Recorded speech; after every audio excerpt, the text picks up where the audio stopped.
Парламентские выборы в Абхазии назначены на 12 марта, то есть до формирования нового созыва остается чуть больше месяца. Действующие депутаты внесли поправки в закон о выборах, в соответствии с которыми политические партии получили право выдвигать кандидатов во всех 35 избирательных округах. Ранее выдвижение кандидатов было возможно только по 1/3 округов. Когда мы говорим о смешанной политической партийной системе, мы надеялись, что партии дадут именно профессионалов-политиков. Пока, к сожалению, идем по мажоритарному, но я надеюсь, я вижу по тем, кто выдвигается, есть и достаточно опытные люди. Сплав молодости и опыта, наверное, даст нормальный результат. Но пока политические партии как-то медленно или как... Политические партии, насколько я знаю, готовятся тоже к своим спискам или к поддержке тех людей, которые баллотируются. Но, вы знаете, многие предпочитают баллотироваться от инициативных групп, потому что у нас все-таки вот такая,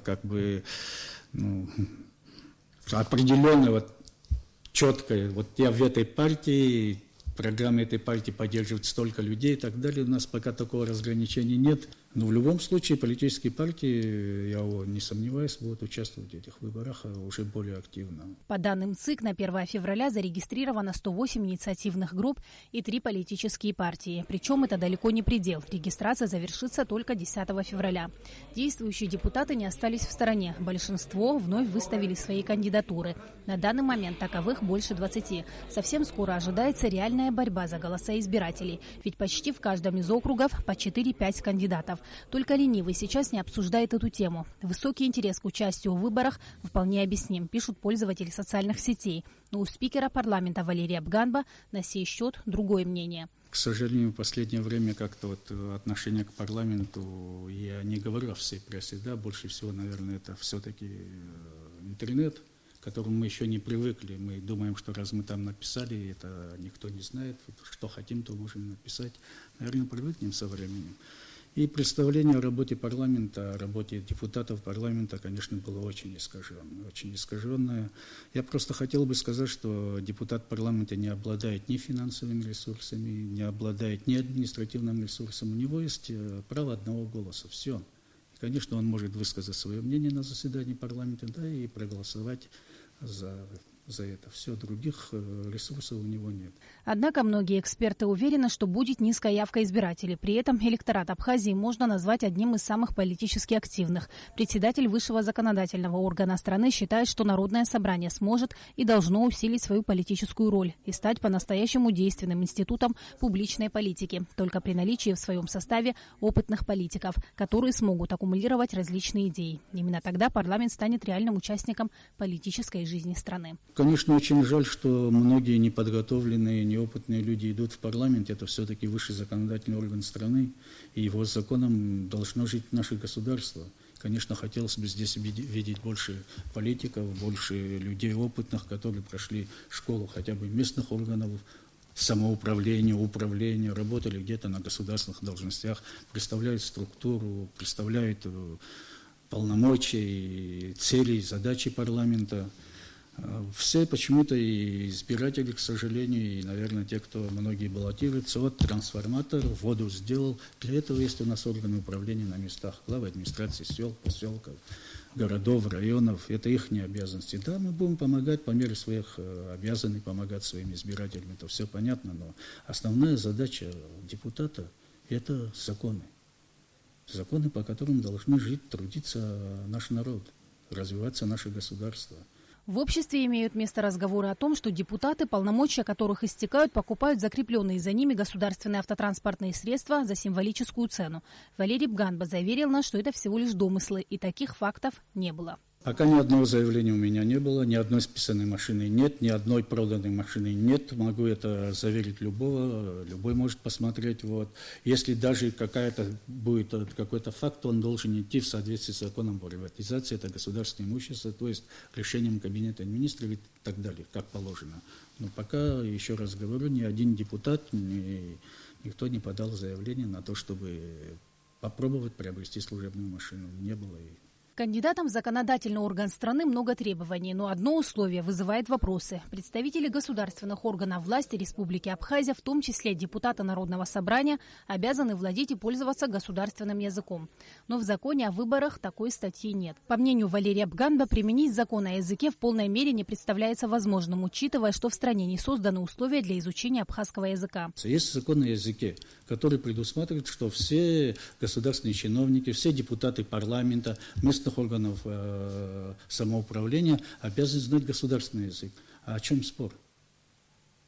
Я не вижу предмета спора. Оно не должно быть. Тогда мы должны были в законе о кабинете министров написать, что министр должен владеть государственным языком.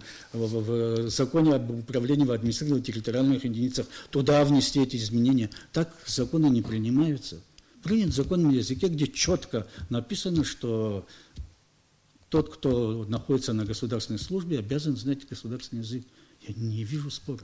Но не всегда удается к сожалению, может быть, потому что и государство, давайте будем говорить честно, не сделало то необходимое, чтобы могла сказать человеку, который скажет, вот я не знаю языка, потому что не было возможности выучить. Должны были создать, наверное, какие-то кружки, где это необходимо, если у нас такие места, условно, чтобы каждого человека, который идет на государственную службу, и была бы возможность изучить язык. Мы должны это делать в любом случае. Поэтому, может быть, и так пока строго не придерживаться этого закона, хотя я считаю, что пока не будет этот закон работать, вряд ли кто-то будет пытаться изучить этот язык. Депутат парламента Аполлон Гургуля уверен, что закон о языке должен распространяться на всех, независимо от статуса. Без языка невозможно развитие государства, считает он. Государственный язык должен иметь применение и в быту, и в делопроизводстве, и в государственных делах. И сегодня, я так думаю, идя, допустим, в депутаты, в парламент, в одну из ветвей власти, естественно, в этот закон о выборах нужно было бы и включить как определенные условия знания государственного языка.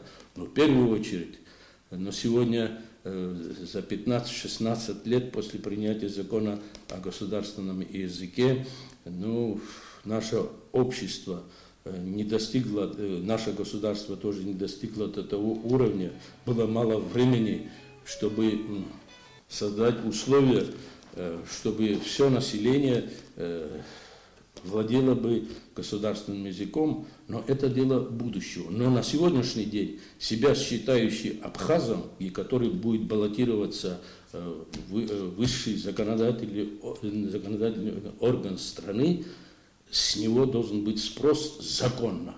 Они должны владеть государственным языком. Какой бы национальности ни было? На этом этапе другим национальностям там единицы, но с них тоже такой же спрос знания государственного языка.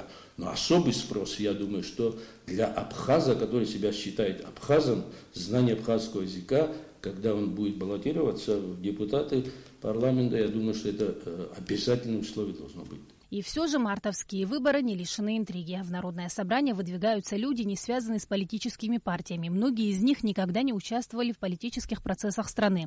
Но в списке есть и те, кто много лет были у власти. Но чего они добились на политической арене? И может ли их опыт помочь в законотворческой деятельности? Хочется верить, что после выборов, получив поддержку граждан, на политическую арену выйдут именно те кандидаты, которые будут способны решать экономические и политические задачи. Люди с другой философией власти, ориентированные исключительно на защиту интересов страны и народа. А это во многом зависит от нас, избирателей. Симаргун, Беслан Джинджуля, Саида Гухава, Абхазское телевидение.